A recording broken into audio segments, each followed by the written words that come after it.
Hello friend, जय जोहार, जय छत्तीसगढ़। तो संगवारी हो, आप मन देख सकते हो आज हम आए हैं पीजी कॉलेज में और यहाँ पे दिव्य दरबार लगे संगवारी हो। ज्योतिष आए हुए हैं दूर से है, तो आप मन ला आज अपन वीडियो के माध्यम से दिखाने वाला हन। और यहाँ देख सकते हो यहाँ पे लगे हुए हैं दरबार और बहुत दूर दूर से लोग यहाँ पे आए हुए हैं अपन अपन कुंडली ज्योति दिखाए बर। तो चलो संगवारी हो, आप मन भी लेके चलते हैं अंदर के तरफ। तो बने रहना आप मन हमारे वीडियो के अंत तक। तो चलो फिर वीडियो ला शुरू करते हैं। तो जैसे कि आप मन देख सकते हो संगवारी हो, ये है हमारे यहाँ के पीजी कॉलेज ग्राउंड और यहाँ पे देख सकते हो आप मन पीजी कॉलेज के अंदर में ही ये दरबार लगे हुए हैं। तो चलो आप मन लेथन। यहाँ पे देख सकते हो त्रिकालदर्शी पंडित विनोद दुबे जी यहाँ पे आए हुए हैं। तो यहाँ पे देख सकते हो दिव्य चमत्कारी दरबार यहाँ पे लगे हुए हैं संगवारी हो। तो आप मन लेके चलते हैं अभी अंदर की तरफ।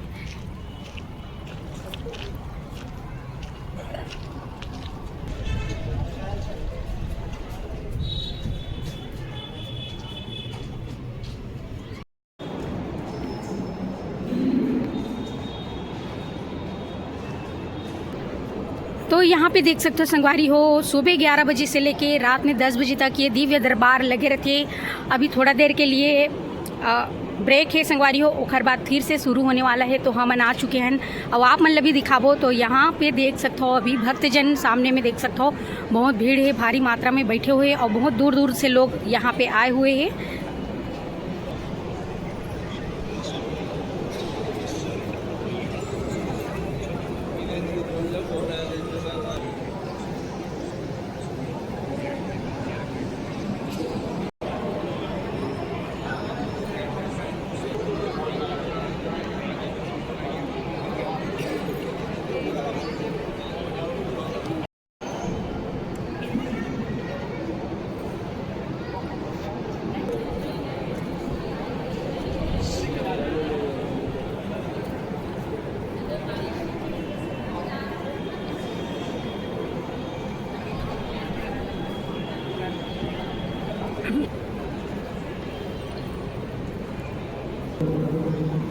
जय जय श्री राम।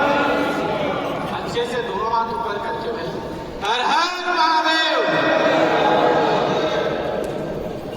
हमारे बीच और बालकों कोरबा से एक बालक का जो स्वास्थ्य लाभ हुआ है इस कार्यक्रम में उपस्थित है, वो अपना रिव्यू देना चाहते हैं। वो अपना नाम पता खुद ही बताएंगे आकर के और उसको क्या लाभ हुआ है इस कार्यक्रम से खुद ही बताएंगे। आ जाइए। क्या नाम है? मेरा नाम है गुरुजी राजीव थवाई। अच्छा, राजीव थवाई जी। कहाँ से हैं? कोरबा बालको से हूँ। ठीक है, बालको कोरबा से। गुरुजी, मैं फेसबुक में आपका कार्यक्रम देखा करता था, तो मैं रायपुर अटेंड किया था पहली बार। तो मेरे नंबर को रायपुर देवन नगर में, कबीर नगर जी। तो उस समय मेरा नंबर तो नहीं आया था। फिर आपका आगमन हुआ कोरबा में, तो मैं वहाँ गया था। तो लास्ट में मेरा नंबर आया, तो मैंने अपनी बेटी के बारे में बताया आपको। आपने मुझे 3 उपाय बताए और कहा कि एक उपाय करके देखो, 22 दिन बाद आपको फर्क दिखेगा। और उसके बाद फिर 22 दिन बाद तो नहीं होगी, कम से 25 दिन बाद बहुत फर्क दिखा हमको। हमारा बेटा फिर से बीमार हुआ बहुत तेज और उसके बाद अस्पताल गया। उसके बाद से बच्चा हमारा ठीक होना स्टार्ट हो गया। क्या बात है। आपने कहा कि ये उपाय करके देखो, और वो उपाय बिल्कुल निःशुल्क थे, कोई भी पैसा खर्चा नहीं हुआ उस उपाय में। क्या उपाय था? गुरु जी, आपने कहा था कि आपके घर में कोई मृत आदमी का फोटो रखा हुआ है, उसको आपने हटाने को बोला था, तो उसको हमने पानी में विसर्जित कर दिया। इसके बाद आपने कहा था कि एक पलंग आप लाए हैं उस दौरान जब बच्चा हमारा बीमार हुआ, तो वो पलंग आपने कहा था हटा दिया उस कमरे से। तो हमने उसको परमानेंटली हटा दिया। और आपने एक उपाय और बताया था कि आप अपने वाइफ के लिए कोई गहना लाए हैं, जिस गहने को माता जी उसको धुलवा करके काली माँ के मंदिर में ले आकर के उसको रख करके फिर वापस लाना है। तो ये मैं करके था। 22 दिन बाद आपने कहा था कोई फर्क दिखेगा, तो 22 दिन बाद तो नहीं, कम से 25-26 दिन बाद बहुत फर्क दिखा। हमारा बेटा फिर से बहुत तेज बीमार हुआ और उसके बाद ये हॉस्पिटलाइज हुआ। और उसके बाद से आपने कहा था कि इसका डॉक्टर जो है बदल जाएगा। उसका डॉक्टर बदल गया, अब तब से लगातार ठीक हो रहा है। अभी 3 महीने से बहुत अच्छे से ठीक हो गया है। अभी थोड़ी दिक्कत बाकी है, तो इसके लिए आशीर्वाद देना है गुरु जी कि इसको थोड़ा सा और जो बचा था समस्या उसको ठीक कर दीजिए। तो मैं इससे पहले गुरु जी मैं पिछले 10 वर्षों में न जाने ऐसे कितने दरबार, न जाने कितना अस्पताल, मैं बेंगलोर गया, वेल्लूर गया, नागपुर गया। वेल्लूर में पैर के नाखून से लेकर के सर के बाल तक इसके सारे टेस्ट हो गए, कोई डॉक्टर इसका बीमारी नहीं पकड़ पाया। नागपुर में भी ट्रीटमेंट चला, वेल्लूर में ट्रीटमेंट चला, कोरबा में, बिलासपुर में, रायपुर में, हर जगह ट्रीटमेंट चलता रहा, डॉक्टर बदलते रहे, थेरेपी बदलती रही, बट कोई फर्क नहीं पड़ रहा था। 1% का राहत कोई नहीं दे पा रहा। और आपके छोटे से उपाय से, बिना खर्च वाले उपाय से मेरा काम हो गया। आपने कहा था कि इसको, आपने कहा था कि ये करके दिखाइए, फिर मुझे बताना चाहिए। गुरु जी वहाँ तक पहुँचा दिया आपने और उसको ठीक कर दिया। वो ठीक हो जाएगा। ये आपके भाव के और खुशी के आंसू हैं। 10 साल से आपने अनेक दरबार की खाप छानी, कोई समाधान नहीं मिला। और अच्छी बात है कि हमारे यहाँ के दरबार से आपको समाधान मिला और उसमें भी 1 रुपये का खर्च नहीं, कोई खर्च नहीं। नकारात्मा की छोड़ को हटा दो जी, वो जो आभूषण लाए थे उसका दोष था जी, वह दोष दूर हो गया, आपका बेटा ठीक हो गया जी, और ठीक हो जाएगा। हम कुछ और उसके लिए बता देते हैं। जी गुरु जी।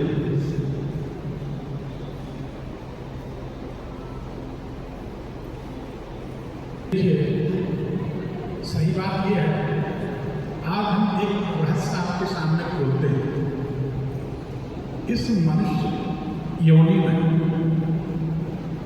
अगर कोई सफल ज्योतिषी हो सकता है जो काल का भेदन कर सके, यानी काल के पार झांक कर देख सके, वो भगवान या भगवती की कृपा से संभव है।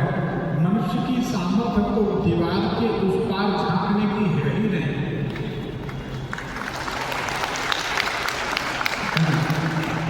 मनुष्य को तो खुली आंखों से भी दिखाई नहीं देता कि उसके घर में क्या चल रहा है, उसके जीवन में क्या चल रहा है, ये उसको पता नहीं होता। क्यों?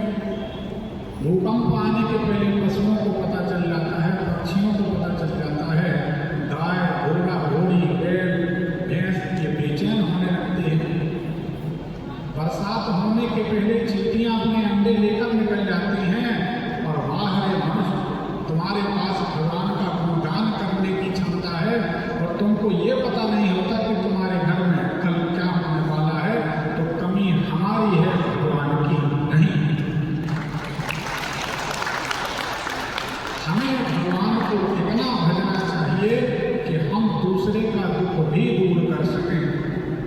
हमारा दुख तो आए ही नहीं, दूसरे का भी दुख दूर सकें, ऐसी भगवत कृपा होनी चाहिए। अगर आप किसी के सर पर हाथ रख दें तो उसकी अकाल मृत्यु टल जाए, ऐसी तपस्या भगवान के भजन से होती। लेकिन उसका एक कारण, एक भजो सबको तजो, भगवान को भजो। लोग फकीरों को भज रहे हैं, कोई किसी को भज रहा है, कोई मरे मरे लोगों को भज रहे हैं, कोई गुरु को ही भगवान मान रहा है, भगवान को छोड़ दिया। विचित्र विचित्र प्रकार की भक्ति करे हुए तुलसी बाबा लिख रहे हैं कि मनुष्य मनमुखी हो जाएगा, जहाँ उसका मन कहेगा वहीं चला जाएगा।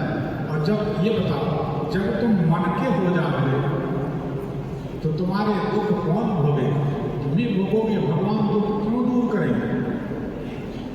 जब धर्म से, शास्त्र से, नियम से बांधकर चलोगे, परमात्मा से बांधकर चलोगे, तो तुम्हें कोई दुख आएगा ही नहीं। रामायण में लिखिए, हम नहीं कहते।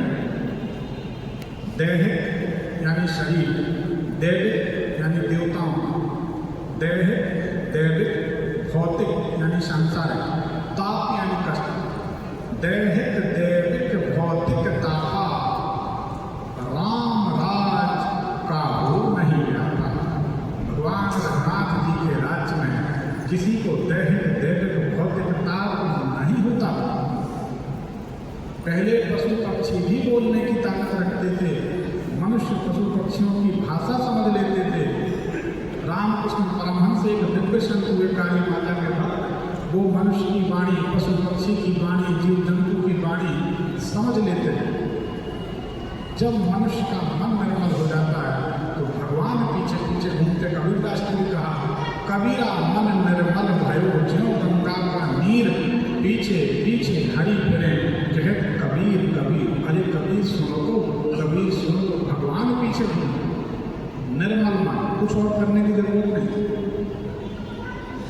तो जब किसी ज्योतिषी की, सार की बात बता रहे हैं कि जब किसी ज्योतिषी या किसी गुरु की या संत की बात एक बात सत्य होती है तो आप समझ जाओ कि ये वो जो मनुष्य बोल रहा है ये वास्तव में मनुष्य नहीं बोल रहा है।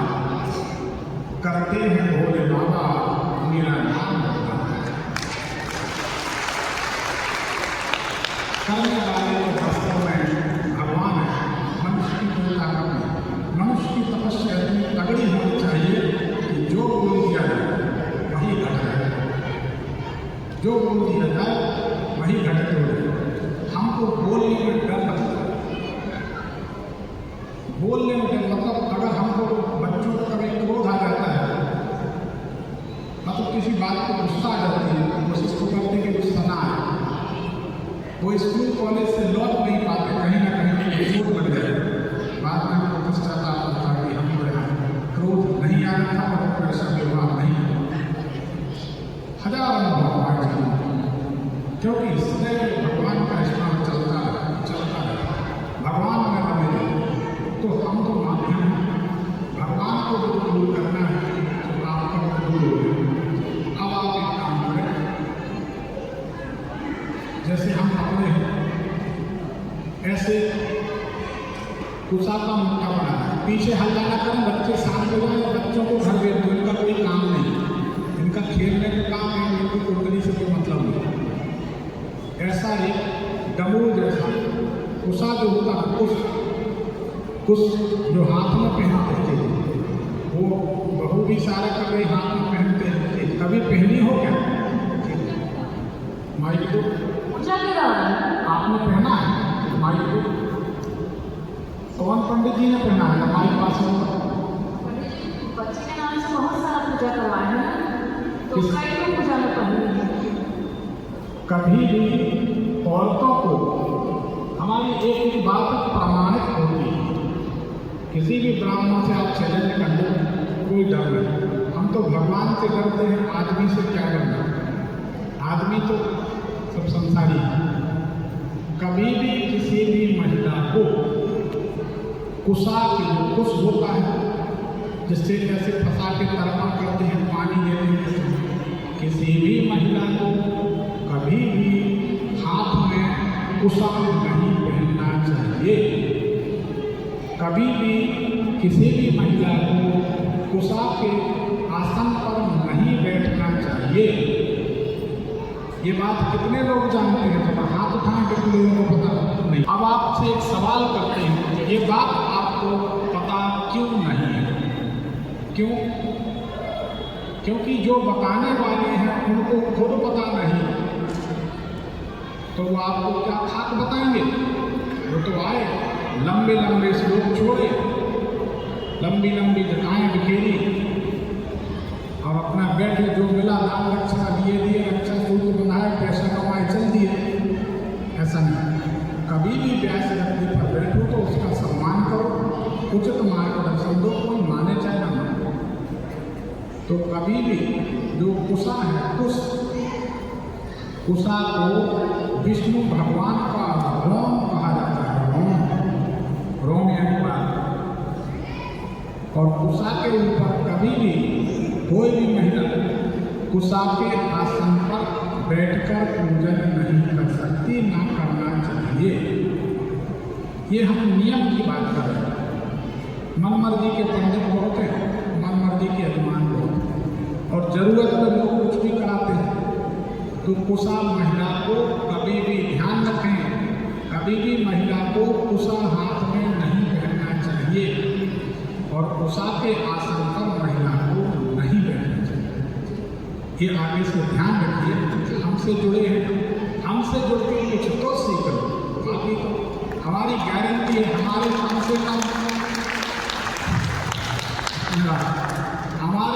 कम 100 शिष्य ऐसे हैं जिनको हम छाती ठोक के कहते तो अपने भगवान शंकर को सामने देखते हैं, सामने प्रत्यक्ष। ऐसे 100 शिष्य हमारे हैं। एक दो तो यही हैं, रात में जाप करता है देवी का, हमारा दिया मन, हमारा चेला तिलक नहीं लगाता है, मूर्ख ज्ञान नहीं। रात में देवी जी उसको आधी रात में तिलक लगा जाती हैं और हाथ में डोरी लग जाती है। इससे ज्यादा भाग्य क्या है? यही है, नाम नहीं बोलेंगे, साधक को साधक ही रहना चाहिए, दिखावा का सब्जेक्ट नहीं। हमसे अगर कोई गुरु मंत्र ले और सफल ना हो, ऐसा नहीं हो सकता, ऐसा हमारा जीवन, तो उषा का प्रयोग नहीं करें। आपको करना है, माइक को दे दो जी, आपको उषा हाथ में लेना है जी। उषा को दोनों तरफ से काट दिया, बीच में धागा बांधा, दोनों तरफ फैल जाएगा, डमरू जैसा बनेगा। उसको शिवलिंग के ऊपर से खड़ा फंसा देना है जी, और ऊपर से दूध और जल से जी, भगवान का श्रृंगी होती ना, ऐसी श्रृंगी तांबे का पीतल की जी, तांबे में दूध दही नहीं चढ़ाते जी, पीतल की श्रृंगी में दूध और जल लेकर श्रृंगी का अभिषेक करना है जी। और हमारा जो मंत्र है महामृत्युंजय वो बोलना है जी। महामृत्युंजय मंत्र पूरा करें, भले 2 बार बोलें। आप लोग शुरू करते हैं त्र्यंबकम यजामहे से, मामला कर छोड़ देते हैं जी। कोई बच्चों का खेल है, मंत्र को पूरा करेंगे। पूरा मंत्र ओम ओम ओम ओम सह भूर्भुवः स्वः प्रथमं यजामहे शिवं पुष्टिवल्लभं पूर्वार्धं ग्रहाणं मृत्युं क्षीरं प्रताप भूर्भुवः स्वः ओम सह। आप लोग एक चीज और सीख लें, कोई भी मंत्र कहें, मंत्र के अंत में इदम नमः बोल दिया। आपने जो मंत्र कहा उस मंत्र का एक होगा, इदम नमः बोलने से उस मंत्र का दोष समाप्त हो जाए। डॉक्टर फिलिप की दवाई बराबर काम नहीं कर रही, ये उनकी दवाई तो अच्छा काम कर रही है। अब इसमें कैसे दिखता है गुरु जी, उसका झटके जो है उसी से आप एक मिनट हम देखना, बहुत देर बात करके हो गई, 6:42 टाइम मिला था, 7:18 हो गए, उसमें कुंडली बदलती है। गुरु जी मैं तो उनके साथ कैसा नहीं, हम आपकी कुंडली की बात नहीं कर रहे हैं। हाँ प्रदीप ठीक है। अब इस प्रश्न कुंडली के हिसाब से नीलिमा ठीक नहीं हो सकती है, प्रदीप ठीक है जी, ठीक है, चलने का कोई हद नहीं। उनकी दवाई बार बदलनी पड़ेगी डॉक्टर नीलिमा जी को छोड़ के दूसरी जगह प्रदीप की दवाई ठीक है, प्रश्न कुंडली बदल है उसके कारण जी जी बहुत देर से बात कर रहा हूँ, कुंडली बहुत देर पहले ऐसा करा। आवश्यक होने वाला ज़्यादा परेशान। देखो सबको एक अच्छी बात बता दें, लोगों को अमावस्या पूर्णिमासी का दिन भूत प्रेत से जुड़ा लगता है। अब हम बड़ा रहस्य खोल रहे हैं ज्योतिष का और प्रकृति का कनेक्शन क्या है। चंद्रमा अमावस्या के दिन 0 होता है और पूर्णिमासी के दिन चंद्रमा पूरा होता है। आप देखोगे मछली पाल लेता है, मछली पाल के देखो, अमावस्या के दिन आपकी मछली, कछुआ, केकड़े जितने आप पाले बहुत बेचैन हैं 2 दिन पहले से। अगर आपके आसपास तालाब है तो अमावस्या के पहले 12 से तालाब में लहरें चलने लगती, समुद्र में तो चलते ही घाट हटाते। अब पूर्णमासी के आसपास जल बिल्कुल स्थिर रहेगा। जितने जल जंतु हैं और जितने मानसिक रूप से दुर्बल मनुष्य हैं, ये अमावस्या और पूर्णमासी तिथि के आसपास बेचैन हो जाते हैं और लोग कहते देखो किसी ने कुछ किया है, और जो ढोंगी लुटेरे होते वो कहते हैं इसके ऊपर किया है, अमावस्या आ रही, कुछ तो भविष्यवाणी कर देते हैं, अगले अमावस्या तक ये बचेगा नहीं। हमारे जबलपुर में कई बार ऐसा है, बोले गुरु जी फलाने कह रहे थे अगले अमावस्या तक ये बचेगा नहीं, हमने को उनसे पूछना वो बचेंगे कि नहीं, दूसरे के लिए बोले, ऐसा नहीं करना चाहिए। ये दिमागी खेल है, चंद्रमा का एक चंद्रमणि पहना थी, ठीक चंद्रमणि वही आपके दोनों की मैं आपको माला पहनाना चाहता हूँ। क्या भगवान को पहनाओ तो मनुष्य सब आ जाओ, आपकी इच्छा आ जाओ। धन्यवाद गुरु जी। भगवान से